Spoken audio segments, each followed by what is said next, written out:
بسم اللہ الرحمن الرحیم وبہ نستعین انہ خیر ناصر ومعین وصلی اللہ علی محمد وآلہ الطاہرین اللهم صل على محمد وآل محمد وعجل فرجهم۔ الحمدللہ خداوند منان کے لطف و کرم سے خوب ایک مرتبہ پھر کفایہ کا آغاز کر رہے ہیں طویل مدت کے بعد، کہ بحث ہماری مقدمات کفایہ میں تھی، کہ جو کفایہ کے اندر مقدمے کے اندر 13 امور ذکر کیے آخوند، ان میں سے آخری امر کے بارے میں گفتگو تھی۔ آخری امر مشتق کے بارے میں تھا کہ بحث ہماری یہ تھی کہ مشتق آیا خصوصیت سے ما تلبس بالمبدع درست ہے، اس کے اندر حقیقت ہے یا نہ، اس کے علاوہ اگر من قضا عنہ تلبس اس صورت میں بھی حقیقت ہے، اور اسی طریقے سے ما سیتلبس مستقبل کے اعتبار سے جس کے ساتھ متلبس ہوگا، آیا اس کے اعتبار سے بھی حقیقت ہے یا مجاز ہے، کیا ہے۔ عرض کیا کہ جو خصوصیت سے ما تلبس بالمبدع فی الحال میں دیکھا جائے درست ہے، جس حالت میں وہ متلبس ہے اسی حالت میں تو حقیقت ہے، ان کے دیگه اشکالی نیز توش۔ اگر من قضا عنہ تلبس ہو، پہلے اس صفت کے ساتھ متصف تھا، بعد میں اس سے وہ صفت ختم ہو جائے، خوب اس میں اختلاف ہے، بعض کہتے ہیں حقیقت ہے، بعض کہتے ہیں مجاز ہے۔ اما سیتلبس بہ فی الاستقبال، اس کے بارے میں سب لوگوں کا اتفاق ہے کہ وہاں پر مجاز ہے۔ جس صفت کے ساتھ ابھی تک متلبس نہیں ہوا مستقبل میں متلبس ہوگا، اگر اس صفت کے ساتھ زمان حال میں اس کو متصف کریں تو یہ مجاز ہے۔ ماشاءاللہ انشاءاللہ کہ خداوند متعال آپ کو مجتہد کرے، درست مجتہد بنے، آپ خود بالفعل مجتہد نہیں ہے، درست ہے، ابھی اگر میں آپ کو مجتہد کہوں تو مجاز ہے، البتہ ابھی بھی میں آپ کو کہوں کہ آپ میں اجتہاد کی صلاحیت ہے تو حقیقت ہے، کیونکہ صلاحیت کے لحاظ سے آپ بالفعل متلبس ہیں، صلاحیت کے لحاظ سے تو آپ کی ابھی بھی آپ کے اندر صلاحیت ہے، خدا نہ خاصا کل مجتہد بن جائے، مسئلہ درست ہے۔ پروردگار عالم انشاءاللہ آپ کو نور اجتہاد نصیب فرمائے۔ درست یہ مسئلہ تھا کہ مرحوم آخوند نے کہا کہ اصل مسئلے کو سمجھنے کے لیے چند مقدمات کی ضرورت ہے، مقدمے کے اندر مقدمات کی ضرورت ہے۔ خوب اولین نقطہ اس مسئلے کے بارے میں تھا کہ اصلاً مشتق سے یہاں پر کیا مراد ہے۔ ایک ہمارے پاس مشتق ادبیات میں پڑھتے ہیں، ایک مرتبہ مشتق اصول میں پڑھ رہے ہیں، تو ان دونوں میں کون سی نسبت ہے، کیا مراد ہے، کہ اس کو مرحوم آخوند نے ذکر کیا کہ طول و تفصیل کے ساتھ ہم نے بحث کو پڑھا کہ مشتق سے مراد ہر وہ اسم یا ہر وہ شے کہ جو کسی ذات پر حمل ہو اور قابل انفکاک ہو، ذات پر حمل ہو سکتی ہو اور قابل انفکاک ہو، اسے مشتق کہتے ہیں۔ خب پس قہراً ادبیات والے مشتق کے ساتھ عموم خصوص من وجہ کی نسبت ہو، کیونکہ بعض مشتقات ادبیات میں وہ ہیں جو قابل حمل نہیں ہیں، درست ہے آوا، ضربہ تو قابل حمل نہیں ہے نا، درست ہے، ضربہ قابل حمل نہیں، ضارب قابل حمل ہے۔ خوب بعض مشتقات ایسے ہیں کہ جو کسی ذات پر حمل ہوتے ہیں لیکن قابل انفکاک نہیں ہے، مثلا انسان کے لیے جیسے ناطق صفات لازمہ ہے، مشتق ہے ادبی اعتبار سے لیکن اصولی اعتبار سے مشتق نہیں ہے۔ بعض ایسے ہیں کہ جو علم اصول کے اعتبار سے مشتق ہے لیکن ادبیات کے لحاظ سے مشتق نہیں ہے، مثلا جیسے زوج، ریق، حر، یہ جو اسماء جامدہ ہے، اب یہ مشتق ہے ہمارے اعتبار سے، قابل حمل ہے، درست ہے، اور قابل انفکاک بھی ہے۔ اب اس نقطے کو ذکر کیا تھا مقدمے اول میں، اور بھی بہت سارے نکات کہ تلبس کا معنی کیا ہے، تلبس کے مختلف صورتوں میں ہوتا ہے، ان تمام چیزوں کو ذکر ہم نے کیا تھا کہ کبھی کبھار جو ایک صفت اس کیا کہتے ہیں ذات کے ساتھ جو متصف ہوتی ہے، جو ذات اس سے متلبس ہوتا ہے، یہ تلبس مختلف طریقوں سے ہو سکتا ہے، فعلیت کے عنوان سے، شأنیت کے عنوان سے، صناعت کے عنوان سے، ملکے کے عنوان سے، یہ تلبسات کے مختلف انواع ہیں۔ درست ہے، تلبس میں نہیں ہے کہ ہر جگہ پر آپ بالفعل والا معنی کریں، نا، کہیں پر تلبس اصلاً ملکے کی شکل میں ہے، جیسے اجتہاد۔ کوئی بندہ اگر مجتہد بیٹھ کر اجتہاد نہ بھی کرے، سویا ہوا بھی ہو، تو بھی آپ اس کو کہتے ہیں مجتہد ہے، بالفعل متلبس ہے وہ۔ درست ہے کہ یہ تفصیلات پہلے عرض کر چکے تھے۔ اب ایک نقطہ یہ تھا۔ دوسرا نقطہ مقدماتی امور میں سے یہ تھا کہ جس کو ابھی میں نے عرض کیا کہ بعض مشتقات ایسے ہیں کہ جو ذات پر قابل حمل نہیں ہے۔ درست ہے، بعض مشتقات جو ابھی میں نے ذکر کیا، دونوں کو ساتھ میں کر دیا، لیکن آخوند نے اس کو دوسرے میں ذکر کیا۔ بعض مشتقات ایسے ہیں جو ذات پر جاری نہیں ہو سکتے، ذات پر قابل حمل نہیں ہے۔ درست ہے، خوب ان کے بارے میں تو ظاہر سی بات ہے کہ مال بحث سے خارج ہیں وہ۔ درست ہے نہ، دوسرا نقطہ کہہ رہے ہیں قد عرفت انه لا وجه لتخصيص النزاع ببعض المشتقات الجارية على الذوات الا انه ربما يشكل بعدم امكان جريان في اسم الزمان لان ذات فيه وهي نفس ينقضي وينصرف فكيف يمكن ان يقع النزاع في ان الوصف الجاري عليه حقيقة في خصوص المتلبس۔ یہ زمان والے مسئلے میں تھا، بھلے اس میں زمان والے مسئلے میں تھا کہ زمان والے مورد میں وہاں پر آپ کیسے کریں گے، مشتق کی بحث کو جاری کیسے کریں گے۔ اسماء زمان میں تو وہ ہے، یعنی منقضی ہے، متصرم ہے، وہاں پر کیسے بحث کو جاری کریں گے۔ بھلے وہ اس میں زمان والا مشہور اشکال تھا، اس کا جواب دیا تھا دوسرے مقدمے میں۔ اور تیسرے مقدمے میں جو بعض مصادر وغیرہ ہیں، خوب ان کو کہا تھا کہ مال نزاع سے خارج ہے، کیونکہ مصدر ڈائریکٹ تو قابل حمل نہیں ہے نا۔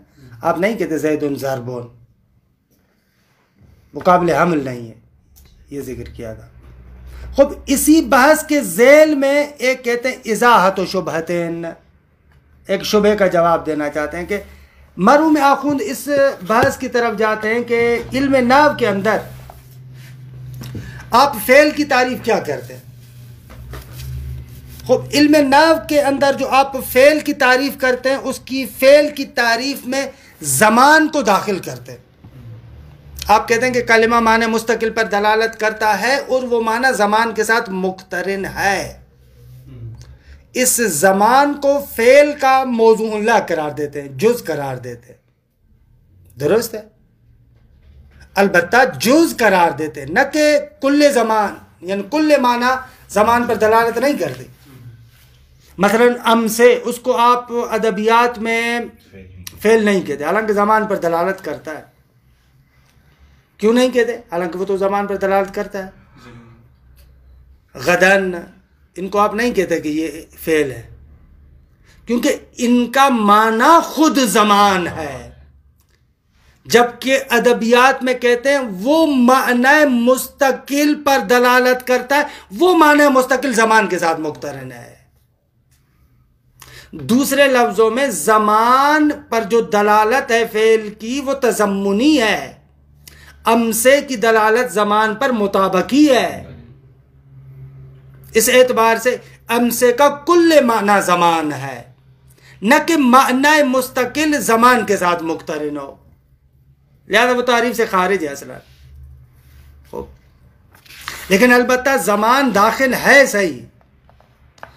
آخون کہتے ہیں کہ حق کے مطلب یہ ہے کہ فعل اصلاً زمان پر دلالت نہیں کرتا۔ دوسرے لفظوں میں زمان، بلے تضمناً بھی نہیں، فعل کے معنی موضوع اللہ کا جز زمان نہیں ہے، جز معنی فعل نہیں ہے۔ اسم میں کیسے کہتے ہیں آپ؟ اسم میں مثلا جیسے کہتے ہیں زاربون، یا جو زیدون ہے، یا جتنے دوسرے اسماء ہیں، تینوں زمانوں میں سے کسی نہ کسی زمانے میں تو ہے، زید یا زمانے ماضی میں یا حال میں یا مستقبل میں، تینوں زمانوں میں سے کسی ایک زمانے میں ہے، لیکن اس کے معنی موضوع اللہ کا جز زمان نہیں ہے، نہ حال نہ ماضی نہ استقبال۔ آغا کہتے ہیں کہ فعل بھی اسی طریقے سے ہے، یہ اشتباہ ہے، غلط مشہور ہے کہ زمان کو آپ فعل کے معنی موضوع اللہ کا جز قرار دے۔ مثال آہستہ آہستہ وارد ہوتے ہیں۔ خوب صیغہ امر اور صیغہ نہیں فعل ہے یا نہیں؟ کس زمان پر دلالت کرتے ہیں؟ صیغہ امر فقط انشاء طلب فعل پر دلالت کرتے، صیغہ نہیں فقط انشاء زجر پر، طلب ترک پر دلالت کرتا ہے۔ معنی زمان نہیں سسرا، زمان مطرح نہیں ہے یہاں پر۔ جس وقت وہ طلب کر رہا ہے وہ تو زمان ہے نا۔ ایسے تو پھر ہر اسم کے لیے زمان ہے۔ ہم کہہ رہے ہیں کہ درست ہے، کیونکہ ہم لوگ زمانی ہیں، زمانے میں رہنے والے ہیں، کسی نہ کسی ایک زمانے میں ہوں گے، لیکن ہم کہہ رہے ہیں امر کا معنی تو یہ نہیں ہے نا زمان، زمان اس کے معنی کا جز نہیں ہے، معنی کے اندر تو زمان نہیں ہے، معنی فقط طلب الفعل، طلب اتر۔ درست ہے کہ کیونکہ وہ موجود زمانی ہے، کسی نہ کسی زمانے میں ہوگا، معنی کا ایسا تھوڑی ہے، معنی کا ایسا نہیں ہے۔ متصور ہی نہیں ہو سکتا۔ کیوں متصور نہیں ہوتا؟ بہت ساری چیزیں ایسی ہیں جو سن کے آپ نے اپنے مثلا ذہن میں ایسے بنا لیا ہے، وگرنہ خود ابھی جیسے یہ بحث کر رہے ہیں، خود کیسے آپ کہیں گے یعنی واقعی الحق والانصاف فعل امر میں کون سا زمان ہے؟ کہاں ہے حال؟ اس کے معنی کا جز نہیں۔ اصلا امر میں ہم ناظر ہوتے ہیں طلب الفعل کی طرف، آگا وہ امر آتا ہے انشاء کرتا ہے طلب فعل کے لیے۔ ہم امر کا معنی یہی ہے، اضرب جاؤ اس کو مارو، میں اس میں یہ تھوڑی کہ ابھی مارو بعد میں مارو ادھر مارو، یہ فور اور تراخی دوسرے قرائن سے آپ سمجھتے ہیں، وگرنہ خود امر کا معنی یہ کہ جاؤ جا کر مارو۔ نہ بات تو ٹھیک ہے، بات غلط تو نہیں ہے۔ خوب تعریف ہی غلط ہو جائے گی نا فعل کی، ہوتی جائے، وہ وہی منزل تھوڑی ہے۔ آخون کہہ رہا کہ حالت یہ غلط کر دیں، اشتباہ کر دیں، وہی منزل تو نہیں ہے، کوئی قرآن کی آیت تو نہیں ہے، انہوں نے کی ہے نا، اب انہوں نے تعریف کی ہے تو ہم خراب کریں، لہذا پس اصلا لغت کو جیسے آپ دیکھتے ہیں شہید صدر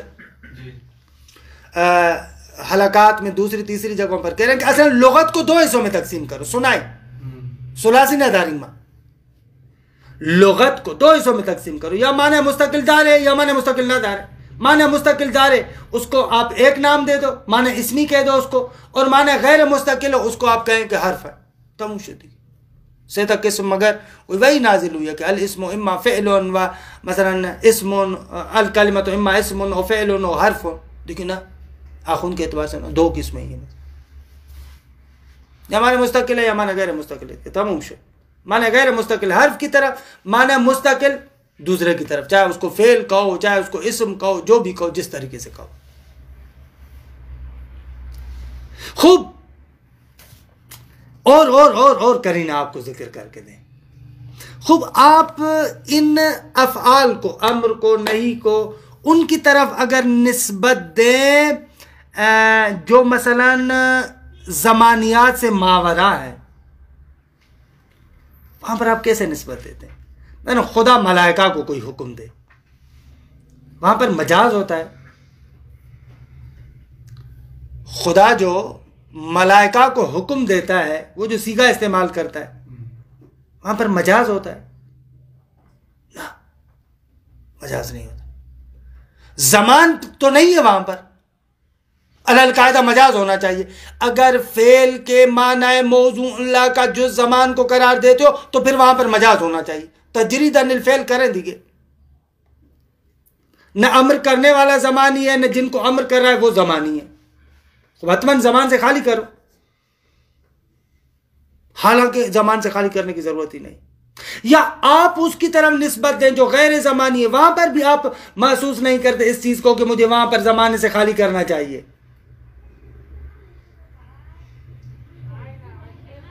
ہاں رب شہرت اللہ اصل اللہ، دیکھیں اس عبارت کے ٹکڑے کو،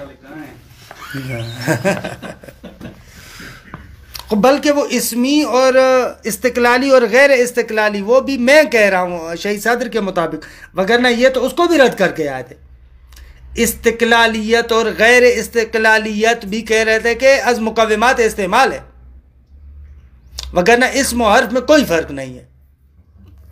تو شروع میں پڑھ کر آئے تھے نا. پھر زمان کیسے سمجھیں گے؟ ہاں پھر زمان کس طرح سمجھیں گے پھر سے؟ وہ ابھی ذکر کریں گے انشاءاللہ، کل ذکر کریں گے. نعم اس کو بھی ابھی فعلاً صرف امر و نہی کے مورد میں آپ کو اتنا ہم بتا رہے ہیں کہ واقعاً تنبؤ دینا چاہ رہے ہیں کہ زمان نہیں ہے فعل میں. وہ دوسری خصوصیات سے سمجھتے ہیں، وہ دوسری خصوصیات سے سمجھتے ہیں، معنی موضوع لا کا جز نہیں ہے، خصوصیات خارجیہ سے. افعال فقط عوامر اور نواہی میں تو منحصر نہیں ہے، دوسرے افعال بھی ہیں، وہاں سے تو ہم سمجھ سکتے ہیں زمان کے. ابھی اس کو بھی بتائیں گے، لیکن حد عقل یہاں پر فعلاً ہم آپ کو بتا رہے ہیں کہ فعل ہے زمان کے بغیر اور کوئی مجاز وغیرہ بھی محسوس نہیں ہو رہا. تو اس کا مقصد یہ کہ آنکھیں بند کر کے جو ہم کلن کہتے ہیں کہ فعل کا جز ہے، دیکھیے اس کو تو ریڑھ نکال رہے ہیں نا، اس کو تو خراب کر رہے ہیں نا. استقرار تو نہیں ہے، استقرار تو نہیں کرے گی نا. حالانکہ اینجا قبول وہ کو نہیں دے گے، بادی شرارات بھی کو نہیں دے گے، لیکن ادبیات والے اس جگہ پر بھی قبول نہیں کرتے. نہیں کرتے، وہ کہتے ہیں کہ یہاں پر بھی ہے، درست ہے، لیکن ادھر بھی ہم کہتے ہیں کہ وہ خود صیغہ زمان کی جو وضعیت ہے خاص، اس خصوصیت سے ہم سمجھتے ہیں کہ انشاءاللہ اس کی کل دوزی دیں گے کہ خصوصیت کیسے ہے. تحقق شدہ ہے، ٹھیک ہے، اس اعتبار سے کیونکہ وہ کام ایسا تھا جو ہو چکا تھا. اب میں جو یہ اس خصوصیت خارجیہ کی وجہ سے میں زمان کو سمجھتا ہوں، نہ کہ ضربہ کے موضوع اللہ میں یہ زمان ماضی پوشیدہ ہے. ہاں خوبصورت اس کی بھی توجہ کریں گے. ازاحت و شبہتن، خوب ایک شبہ کا ازالہ. قد اشتہر فی السنۃ النحات، اگر مشہور کیا گیا ہے، بہت زیادہ مشہور ہے نحویوں کی زبان پر کہ دلالت الفعل علی الزمان، درست ہے کہ فعل زمان پر دلالت کرتا ہے. حتی اخذ الاقتران بہا فی تعریفہ، یہاں تک کہ جو ہے وہ کیا ہے، اخذوا الاقتران بہا، ان ازمنہ کے ساتھ مقترن ہونے کو اخذ کیا ہے فی تعریفہ، فعل کی تعریف میں. وَهُوَ اشتباہ، آغائن اشتباس. چرا ضرورت عدم دلالت الامر ولنہی علیہ ہے، اس لیے کہ بدیہی ہے، روشن ہے کہ امر اور نہیں اس اقتران اور اس پر دلالت نہیں کرتا، اس اقتران پر دلالت نہیں کرتا.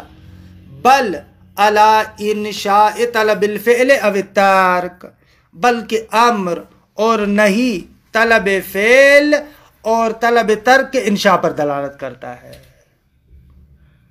اگر وہ جس وقت طلب کرا ہے وہ تو زمان حال ہے، کرے بھلے ان امیدنا منم غایت الامر نفس الانشاء بہما فی الحال. زیادہ سے زیادہ یہ کہہ سکتے ہیں کہ وہ جو بذات خود انشاء ہے نا امر و نہیں کے ذریعے سے، وہ زمان حال میں ہے. اما خود امر کے معنی کا ایسا نہیں ہے زمان حال، نہیں کے معنی کا ایسا نہیں ہے زمان حال. کما هو الحال فی الاخبار بالماضی او المستقبل او بغیرہما، جس طریقے سے یہی کما ہوا یعنی الوقوع فی الحال، درست ہے، یہی حال ہے جب آپ ماضی سے خبر دیتے ہیں. خب جب میں ماضی سے خبر دیتا ہوں تو زمان حال میں دے رہا ہوں نا، یوں ہوا، یہاں پر دے رہا ہوں نا. اب وہاں پر نہیں کہتے کہ سیغہ جو ہے وہ کیا ماضی کے اندر زمان حال پوشیدہ ہے. بھائی جب میں آپ کو ماضی کی خبر دے رہا ہوں تو وہ بھی تو اخبار زمان حال میں کر رہا ہوں. اب کہتے ہیں کہ یہ زمان حال اس فعل ماضی کے مدلول میں داخل ہے، اس کے معنی موضوع لا کا جز ہے، کہتے ہیں یہاں پر بھی ایسے. اس میں تو جب اخبار دے تو وہاں پر تو سب حکایت کرتے ہیں نا فقط ہم، حال والے مورد میں حکایت تو نہیں ہے نا؟ نہ دیکھیں یوں کہہ رہا ہے. یہ دیکھیں ایک بندہ آ کر کہہ رہا ہے کہ امر میں بابا انشاء تو آپ زمان حال میں کر رہے ہیں نا. میں کہہ رہا ہوں اضرب مارو، یہ زمان حال میں انشاء ہو رہی. میں آپ کو بتا رہا ہوں کہ آقا کل میں نے تقریر کی تھی، ان دونوں میں کیا فرق ہے؟ زمان حال میں دونوں باتیں ہو رہی. یہ اخبار کرنا بھی زمان حال میں، انشاء بھی زمان حال میں. بس یہ زمان حال نہ انشاء کے معنی موضوع لا کا جز ہے، نہ اس اخبار میں جو ہے وہ کیا ہے ماضی کا یا مثلا مستقبل کا معنی موضوع لا کا جز ہے. یہ تو بات صحیح ہے آپ کو.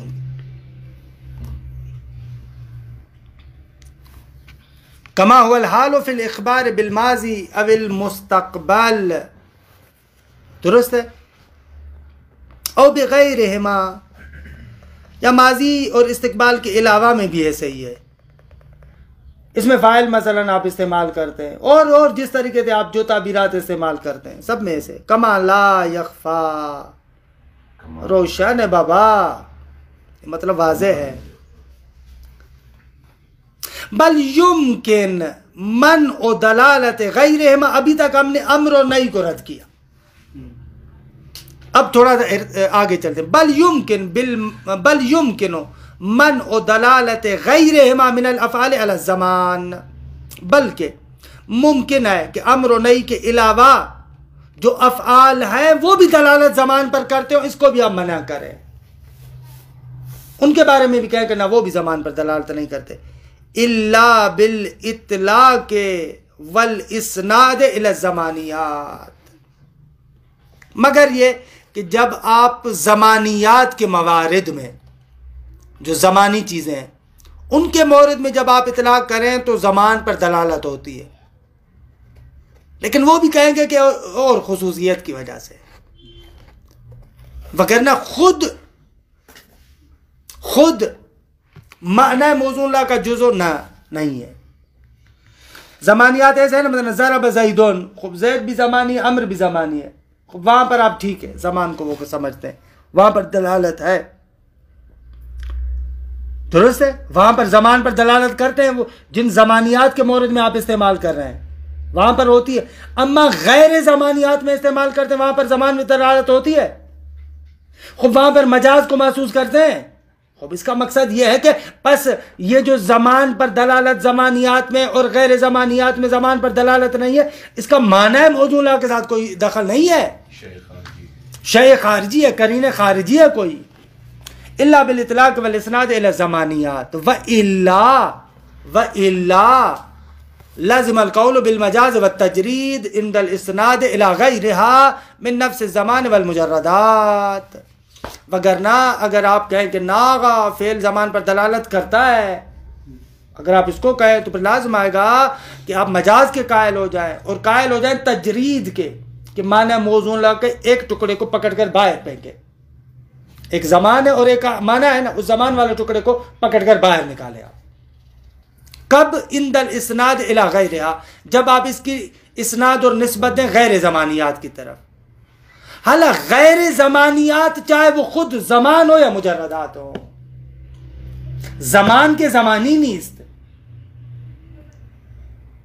زمانی آپ ہم یہ وہ جو زمان میں ہم لوگ زمانیات ہیں، اما خود زمان کے لیے تو زمان نہیں ہے نا، اس کو زمانیات میں داخل نہیں کریں گے.